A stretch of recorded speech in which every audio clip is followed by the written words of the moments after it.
A'udzubillahi minasyaitonirrajim. Bismillahirrahmanirrahim. Alhamdulillahirabbil alamin. Wassalatu wassalamu ala asyrofil anbiya'i wal mursalin wa ala alihi washabbihi wattabi'in. Rabbi shrah li sadri wa yassir li amri wahlul 'uqdatam min lisani yafqahu qawli. Allahumma sholli ala sayyidina Muhammad wa ala ali sayyidina Muhammad. Assalamualaikum warahmatullahi wabarakatuh. Sobat Winner semuanya yang dirahmati oleh Allah Subhanahu wa taala dimanapun berada. Saya mendoakan semoga sobat winnerku semuanya selalu dalam keadaan sehat walafiat, dilimpahi rezeki yang halal, yang berkah, yang thayyib, yang manfaat.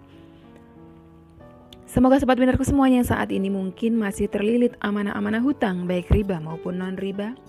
Semoga Allah segerakan kita semuanya terbebas dari hutang, baik itu riba maupun non-riba, dengan cara-cara Allah yang mudah. Tanpa harus menggali lubang yang baru, tanpa harus menyentuh kembali riba, tanpa harus menjual aset, tanpa harus direndahkan, dicaci maki, dikuncing, diolok-olok, dihina, diintimidasi, ditekan oleh manusia lain. Semoga sobat winnerku semuanya yang saat ini mungkin sedang menghadapi kesulitan-kesulitan hidup, semoga Allah bukakan pintu-pintu kemudahan. Dan untuk sobat winnerku semuanya yang saat ini mungkin sedang bersedih hati, semoga Allah angkat kesedihannya, Allah gantikan dengan kebahagiaan. Buat sobat winnerku semuanya yang saat ini mungkin masih belum memiliki pasangan hidup, semoga Allah segerakan untuk menuju halal bersama dengan jodoh yang terbaik dari sisi Allah Subhanahu wa taala.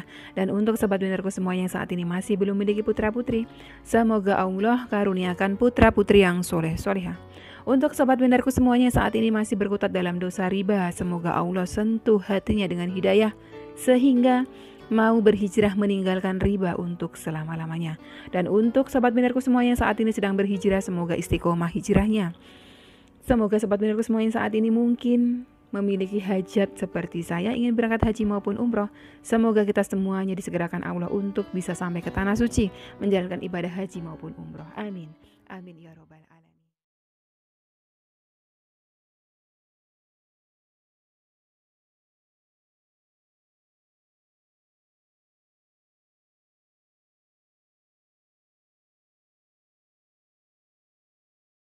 Masya Allah, tabarakallah, alhamdulillah, puji syukur kehadirat Allah Subhanahu wa taala yang senantiasa mencurahkan rahmatnya, mencurahkan kasih sayangnya, mencurahkan ridhonya terus-menerus kepada kita.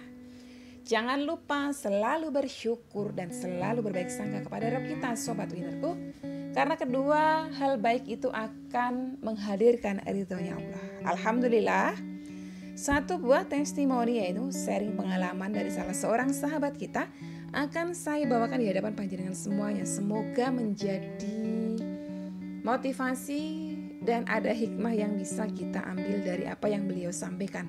Karena ini bagus banget. Beliau menyarankan kita supaya lepasin aja. Ya, lepasin. Kalau kita sudah bersolawat, kita sudah berdoa, udah lepasin, lupain, gak usah diingat-ingat. Dan khodarullah, dengan beliau mempraktekkan itu, justru hajat-hajat beliau ijabah. Dari Aki Siswanto, ini kalau nggak salah beliau pernah menyampaikan sedikit ya testimoni beliau. Saya lupa sudah tanggapi atau belum, sempat saya baca sekilas ketika beliau memohon doa untuk supaya perjalanan beliau ke Surabaya itu lancar. Ya, sekarang ini beliau bercerita versi lengkapnya. Assalamualaikum warahmatullahi wabarakatuh. Waalaikumsalam warahmatullahi wabarakatuh. Benar sekali yang Umi sampaikan ini pengalamanku sendiri. Pada saat dulu hajatku belum terkabul, saya selalu bertanya-tanya, kok bisa orang-orang dengan mudah bisa dapat keajaiban dan terkabul doanya? Itu benar atau enggak? Kadang muncul rasa jenuh mengamalkan setiap mengingat hajat belum juga terkabul. Apalagi pas waktu minta sama Allah, lunasi hutangku ya Allah yang 5 juta ke sepupu. Bukan dilunasi tapi justru istri saya didatangi, dilabrak, dimaki-maki sama sepupu dia. Sedih, kecewa, pengen nangis. Waktu saya pulang istri cerita habis dilabrak sama sepupunya. Malamnya saya ngadu ke Allah, ya Allah, kenapa begini? Kenapa engkau izinkan ini terjadi? Kenapa hamba minta lunas hutang malah engkau kasih istri hamba perlakuan seperti itu dari sepupu? Sungguh saya sangat berdosa Umi pada Allah, sudah berburuk sangka saat itu. Tidak taunya setelah kejadian labrakan itu, kabar itu sampai ke saudara jauh saya. Saudara yang justru sangat jauh ini datang menolong kami, melunasi hutang kami ke sepupu. Bahkan cara saudara saya ini sangat mulia. Dia mau saya langsung yang datang ke sepupu kasih uang itu. Sekarang lunas hutang kami. Mungkin jika tidak ada kejadian labrakan itu, hutang kami belum lunas. Betul sekali. Kadang Allah tuh memberikan kado indah, bungkusnya gak melulu indah. Betul. Ya sama kayak saya. Sampai dengan kejadian saya menjadi seperti sekarang ini, dulu kadonya dibungkus dengan lilitan hutang yang hampir setiap hari itu tertekan. Jadi berbaik sangka saja terus kepada Allah. Kadang kita sudah seuzon sama Allah, kenapa hajat belum juga kabul? Kita terlalu menghitung amal-amal kita. Kita merasa lama sekali kok gak kabul.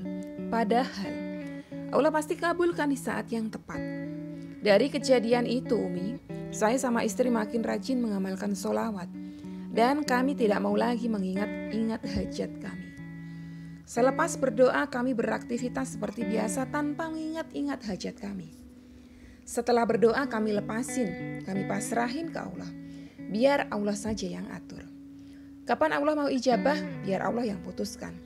Dengan cara begitu, hati kami tenang. Malah kami tidak terbebani duniawi. Khodarullah, hajat kami ingin punya usaha terwujud perlahan. Seperti yang saya sudah sampaikan beberapa waktu lalu di salah satu video Umi. Tapi mungkin Umi belum baca. Saya alhamdulillah dapat proyek di Surabaya. Dipercaya salah seorang teman pegang proyek perusahaan. Dipercaya salah seorang teman pegang proyek restorannya. Sekarang sedang proses bangun gedungnya. Setelah bangunannya selesai, saya yang dipercaya kelola. Waktu itu saya minta doa sama Umi ketika hendak berangkat ke Surabaya. Sekarang alhamdulillah saya sudah di Surabaya. Sampai dengan selamat dan sudah mulai bekerja melakukan pengawasan proyek pembangunan sekaligus belajar bisnis. Bagaimana nanti mengelola usaha ini. Semua ini berkah sholawat Umi. Semua sholawat yang Umi ajarkan di channel Umi, saya amalkan. Sholawat Jibril, sholawat Nabi dan munjiat. Saya juga sarankan istri ikut riyadhah Umi. Dia ikuti riyadhah Umi dari hari pertama. Alhamdulillah Allah selalu cukupi kebutuhan kami. Walau mungkin belum bisa dikatakan kaya, tapi hidup kami selalu merasa cukup. Bersyukur menjadi kunci kenikmatan hidup kami. Berapa-berapa yang kami dapatkan selalu kami syukuri. Itulah sedikit pengalaman saya Umi, semoga bisa terbaca oleh Umi dan di-share di channel Umi sebagai tambahan motivasi buat teman-teman lain. Setelah bersolawat dan berdoa, lepaskan aja hajat-hajat itu kepada Yang Maha Menentukan. Dengan begitu, hati kalian akan tenang. Wassalamualaikum warahmatullahi wabarakatuh. Waalaikumsalam warahmatullahi wabarakatuh. Masya Allah, tabarakallah. Satu buah nasihat yang sangat berharga buat saya pribadi tentunya. Setelah bersolawat dan bermunajat, ya berdoa. Udah gak usah diingat-ingat, dilepaskan ya. Jangan diingat-ingat. Karena semakin kita ingat akan semakin berat untuk hati kita. Semakin kita ingat berarti kita semakin menancapkan duniawi ke dalam hati dan pikiran kita. Sangat bagus ketika selesai bermunajat ya, selesai bersolawat, udah lupain. Seolah-olah kita malah belum pernah bersolawat. Sehingga kita merasa perlu untuk terus bersolawat kepada baginda Nabi. Ini tips yang luar biasa. Ya, salah satu percepatan doa kita ijabah ya ini. Jangan ingat-ingat. Pada saat berdoa, berdoalah sungguh-sungguh. Tapi pada saat selesai berdoa, udah pasrahkan saja. Wakilkan ya, tawakal. Tawakal itu mewakilkan. Mewakilkan apa? Segala hajat kita wakilkan kepada Rabb kita. Udah biar dia saja yang mengatur. Percayakan kepadanya. Kalau kita percayakan kepadanya, kita tidak ingat-ingat, justru dunia itu akan dihimpun datang kepada kita dengan segala kehinaannya. Tapi kalau semakin kita ingat-ingat terus dunianya itu, justru dunia itu dicerai-beraikan, dijauhkan dari kita.